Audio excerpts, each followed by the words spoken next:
लेकिन राम जी की बाल लीला के विषय में क्या कहूं। गेंद खेलने गए हैं आज चारों भैया, साथ में सभी मित्र मंडली भी गई है। राम जी कौन सा खेल खेलेंगे? राम जी ने कहा आज गेंद खेलते हैं, कंदूक का खेल। अच्छा राम जी तो चलिए, दो समूह हो जाते हैं, एक पक्ष चाहिए और एक विपक्ष चाहिए। अब राम जी के पक्ष में तो सब आ गए, विपक्ष में कोई जाना ही नहीं चाहता। सब यही कहते हैं राम जी से विपक्ष होने का मतलब नरक जाना। कौन विपक्ष जाएगा राम जी? अच्छा भैया लक्ष्मण की ओर देखा। भैया लक्ष्मण ने कहा सरकार खेल खिलाइए या मत खिलाइए, आपसे विपक्ष तो हम कभी नहीं जाएंगे। अब खेल कैसे हो जब सब एक ही टीम में हो गए। अब राम जी का मुख थोड़ा सा उदास हो गया। इतने में भैया भरत, किसी ने कहा नहीं, भैया भरत चुपचाप गए और विपक्ष में जाकर खड़े हो गए। मित्रों ने कहा भैया भरत से, अरे भैया भरत राम जी के विपक्ष जाके खड़े, अरे नरक में जाना पड़ जाएगा। भैया भरत ने कहा एक बार नहीं, यदि मुझे 1000 बार भी नरक जाना पड़े तो चला जाऊं, लेकिन मेरे राम जी के खेल में कोई बाधा नहीं आनी चाहिए, मैं जाने को तैयार हूं। मित्रों ने कहा लेकिन तब भी देखिए ना, लक्ष्मण जी को राम जी ने अपने साथ रख लिया और आपको विपक्ष में। भरत जी ने कहा नहीं नहीं, मैं स्वयं से आया। मित्रों ने कहा फिर भी आपको दुख तो हो रहा होगा, आप उधर विपक्ष में और इधर लक्ष्मण जी पक्ष में, हम सब पक्ष में।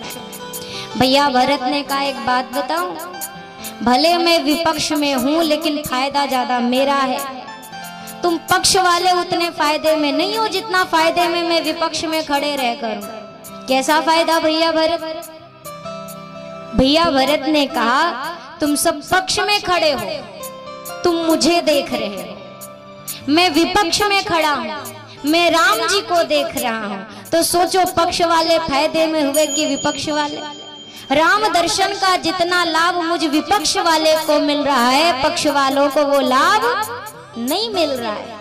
खेल शुरू हुआ। अब जब खेल शुरू हुआ, राम जी ने गेंद को पैर से अपने उधर मारा और जैसे ही चरणों से प्रहार किया, गेंद लुढ़कता हुआ भरत जी के पास आया।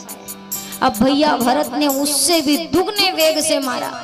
अब लोगों ने कहा देखो भैया भरत जीतने के लिए कितने वेग से मारा। भैया भरत ने कहा अरे जीतने के लिए नहीं मारा है, अरे जीतने के लिए नहीं मारा तो इतनी तेज से क्यों प्रहार किया? भैया भरत ने कहा ये अभागा गेंद राम जी के चरणों को छोड़कर मेरे पास आ गया था, तो मैंने तो इसे इसकी सही जगह पे पहुंचाया। और वैसे भी जो राम जी के चरणों को छोड़कर भटके, उसे तो ऐसी ठोकर मारनी चाहिए कि फिर वो राम जी के चरणों को छोड़ने की कभी सोच भी ना सके। और राम जी ने क्या किया? जो गेंद लुढ़कता हुआ राम जी के पास पहुंचा, इस बार राम जी ने ठोकर मारी ही नहीं, राम जी हार गए और भरत जी जीत गए।